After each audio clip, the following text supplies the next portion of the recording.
pneumatic actuators. We have here a single acting or spring return unit, and over here double acting.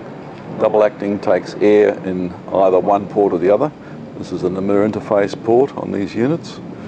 With the double acting we can put a Namur solenoid directly onto there, or we can use a standalone solenoid and run the two air lines to either side.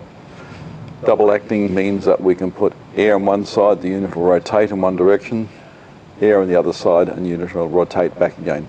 Remove the air and the actuator stays in a position.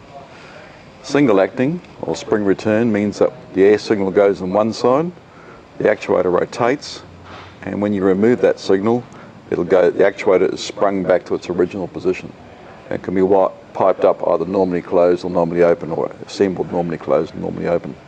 We recommend to use a double solenoid on that, or a single solenoid that has a double entry. We put air in both ends. Even though the air is going into the spring end, it's better than sucking the air in from the outside.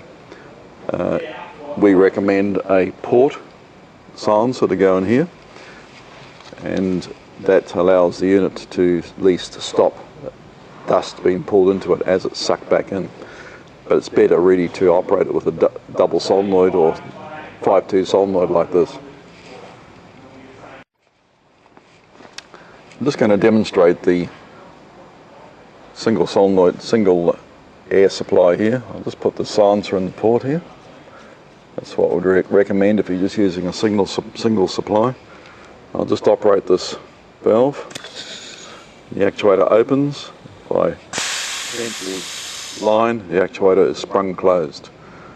So it's a sprung closed or spring return actuator. Either spring a valve closed or spring a valve open.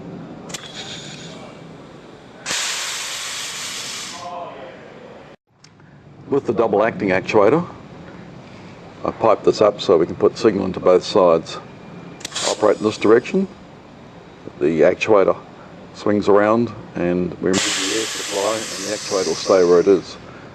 If I put that signal into the opposite side, over here, operate the actuator, it reverses. Take that signal back out, operate the actuator, goes back in. In both cases the air signal can be removed and the actuator will stay where it is. Double acting pneumatic. So the difference between them, single acting, double acting.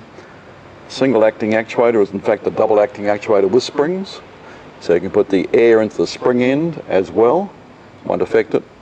It just assists the spring to close, but the spring is still there to give it the close function or the return function in the case of an air supply or electrical failure.